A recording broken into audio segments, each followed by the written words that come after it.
जीवनदायिनी प्राणवायु ऑक्सीजन।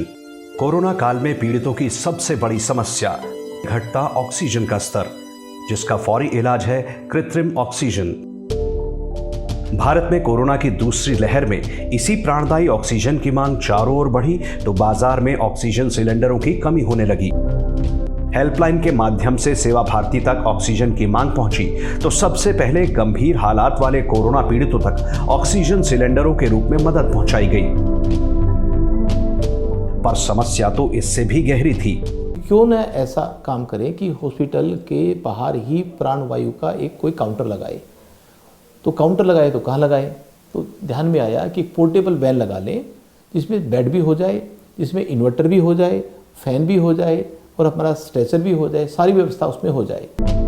वाहन पर मालवाहक कंटेनर में 4 बेड लगाए गए। इसके साथ ऑक्सीजन सिलेंडर की व्यवस्था, मास्क और दूसरा जरूरी सामान लेकर ये वैन तैयार की गई, जिसे नाम दिया गया ऑक्सीजन सेवा प्राणवायु आपके द्वार। विचार ये कि अस्पताल के दरवाजे तक पहुंचने से लेकर वार्ड में बेड मिलने तक का जो मूल्यवान समय कोरोना पीड़ित के पास है, उस समय में उसे जरूरी ऑक्सीजन मिलती रहे। 4 पेशेंट का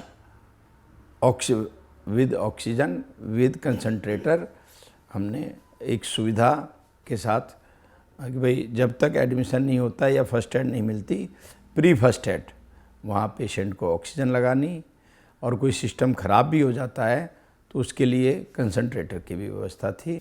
जो ऑक्सीजन नहीं होने के कारण से वहाँ डिस्ट्रेस में जा रहे थे, ऐसे पेशेंट्स को हम ये सुविधा दे पा रहे हैं। उसके कारण से हम सरकारी जो समस्या है उसमें भी मदद कर पा रहे हैं, रोगियों की भी और हॉस्पिटल्स की भी। एक वैन से शुरू हुई इस ऑक्सीजन सेवा का विस्तार 100 से ज्यादा वैनों तक करने, यानी दिल्ली में 100 से ज्यादा स्थानों तक इसे ले जाने की योजना है।